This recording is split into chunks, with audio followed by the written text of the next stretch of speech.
to another episode of Entrepreneurs in Fuego Season 2. We're documenting the journeys of incredible entrepreneurs. Scott Bauer, man, my respect to you, man. You know why? This is the first business card that I've ever seen that has got Rainmaker on it.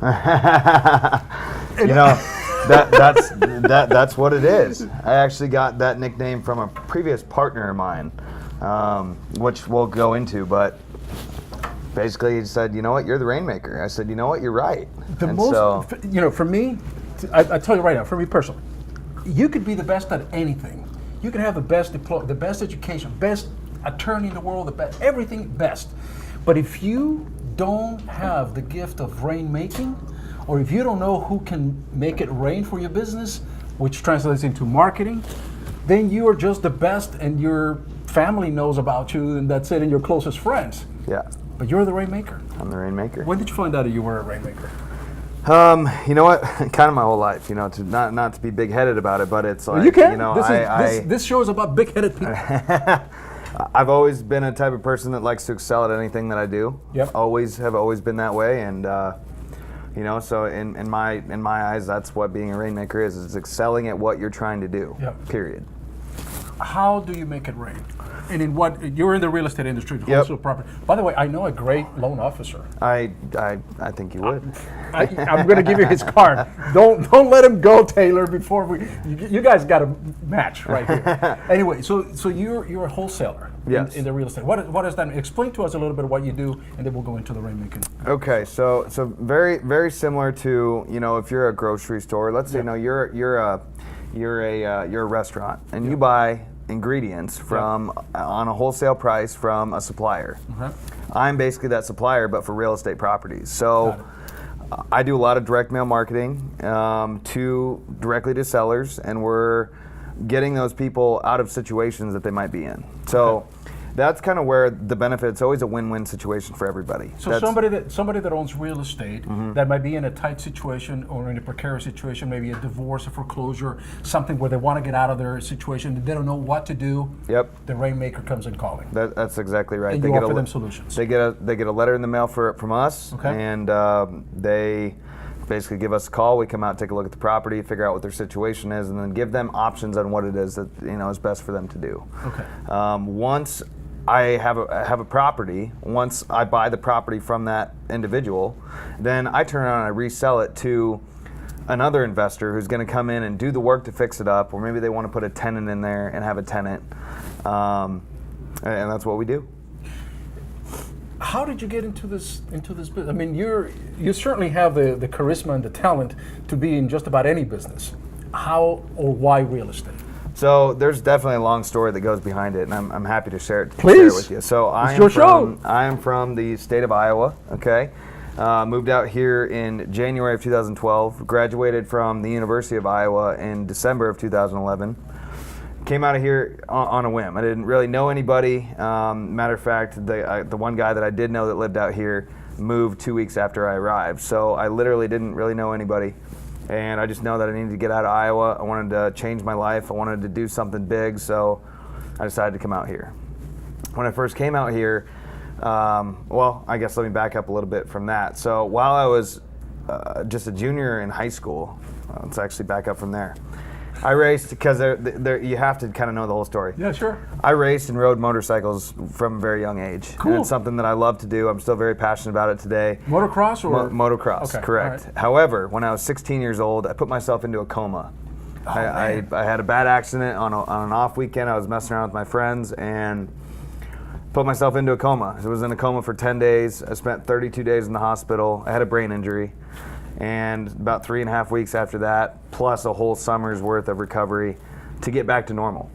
Now this happened my sophomore year of high school, and it happened on the finals week, so luckily I had the whole summer to recover. So recovered all summer, went into high school okay, graduated on time, and actually the following year, junior year of high school, I started my first company, which was a car detailing company. Love cars, love motorcycles. That's kind of a given with the racing and all that stuff. So you always had this entrepreneurship, spirit on you. Forever. This passion. Forever. Yep. Okay. All right. So through the car detailing company, I met the president of a third-party logistics company that was based out of Iowa, and at the time was the third largest third-party logistics company in the country. It's called Jacobson Companies. And I had the privilege of detailing all of his cars, and then he became my first mentor, still a friend of mine today, and has given me extreme value in where to go with my life. His idea was, why don't you come work for Jacobson while you're in college? We'll have you intern, and after you're done with college, we'll give you a job anywhere you want. So I said, this is great. So not only was I going to school at college, I was also running the detail company. I was also interning with Jacobson Companies. Now, in the meantime, I assume your friends are taking corporate jobs maybe, and you're the one that is doing all of this entrepreneurship on your own. Well, yeah, I mean, for the most part, this was still in college, right? So everybody's not really in jobs at this point, but, yeah, they're going to go get a job somewhere. And I just have always had an entrepreneurial mindset, right? So basically, when I graduated college, it was, where do you want to go in the country? We're going to make a position for you, and you're going to, you can excel that way. So I decided to come out to Phoenix because it's beautiful 325 days a year, right?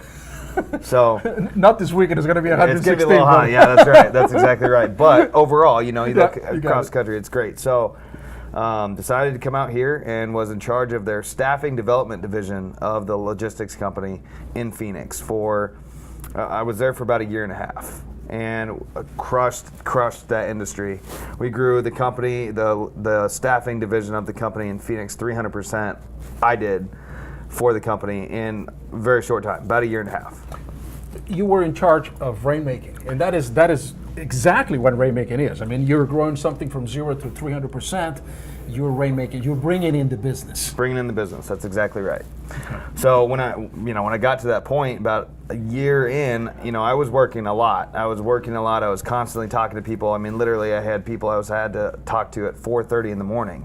4:30 in the morning until midnight at night, and it was crazy. And they were not compensating me for what I was doing, at least not how I felt. So I was dating a girl at the time who was a property manager, and she's like, hey, why don't you get into real estate? And I said, okay. I don't really know anything about real estate. There's always girls behind these stories. I know. There always is a girl behind the stories. But anyway, so here you are. So this girl tells you, are you getting into property management? You have no idea you know nothing about real estate. Nope. But you're sharp enough to know that, hey, look, this is just like another asset, another thing that I can just find and utilize your talents to find it. It's very much a relationship thing, right? And I think I'm a person that I love relationships. I like talking to people. I like being around people. So naturally, that was something that I knew I could be good at. So so I decided to go on. I went and got my real estate license right away. Took a 6-week course right then and there. Got my real estate license, and then about a week later, 2 weeks later actually, September 15th of 2013, quit my job, cold turkey. My salary, commission, benefits job that was solid. I said, I'm done. I cashed in the little 401k I had at the time to live off of while I got into real estate, and I dove in with 2 feet. And I worked with Keller Williams Realty to begin with, and within the first 30 days I had my first listing, which turned into another sale. Ended up doing $2.2 million in sales my first year, which was, spectacular, fantastic, right? Yeah, so absolutely. At that point, I decided that being a realtor is really not my style. I don't like to do that. It's just not my thing. You don't want to handhold people. Hey, look at it. This is the bedroom right here. And then they say, well, I don't like that color, and then you're like, come on, right?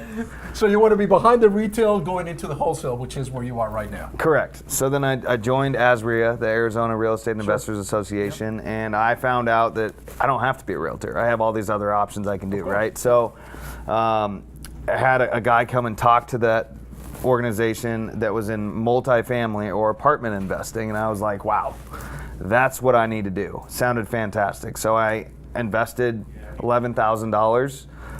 Actually, I borrowed that from my mom to get into that coaching program. And through that coaching program, I met my first partner. So only a couple months went by, and I was trying to learn about the apartment investing thing. And I went to another meeting or seminar, and there was a guy that had graduated from this program that it lived here in Phoenix, and he got up and talked to everybody, basically saying that, yeah, I went through the program, I have success, you know, it's real, right? So I was like, I need to meet this guy. He lives in Phoenix. I need to meet him, right? So I called the office of the coaching organization. I got his phone number, and I literally blew his phone up almost every day for about a month. And finally, he answered the phone. He said, "What do you want?" "What do you want?" And I said, "You know what? I want 10 minutes of your time. I'll buy you coffee, whatever it is." So he agreed to meet me for coffee. We ended up meeting for like 2.5 hours. Hit it off real well.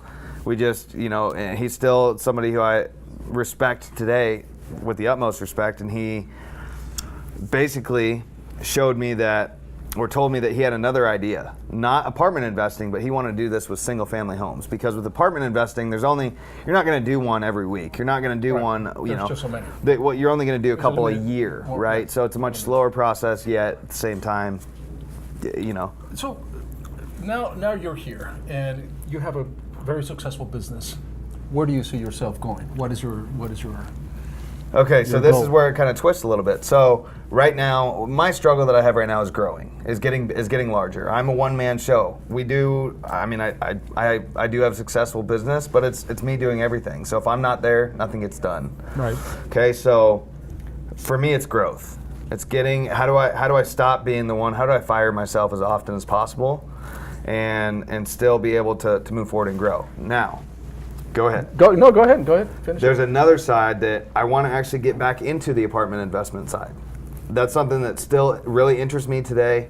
I kind of not regret not moving forward with that before, because it's something that just, you know, it really interests me. Well, one of the cool things about the show and the people that you will meet is that we have a network of amazing and very successful entrepreneurs who have traveled your road, and that will be incredibly happy to provide you, if anything, their own experiences. In fact, in our interviews, you will find that there are a lot of people out there in the real estate field that have already traveled that journey that you're traveling, that road that you're traveling right now. Sure. And we'll be able to provide you with at least their insight as to what did they do next.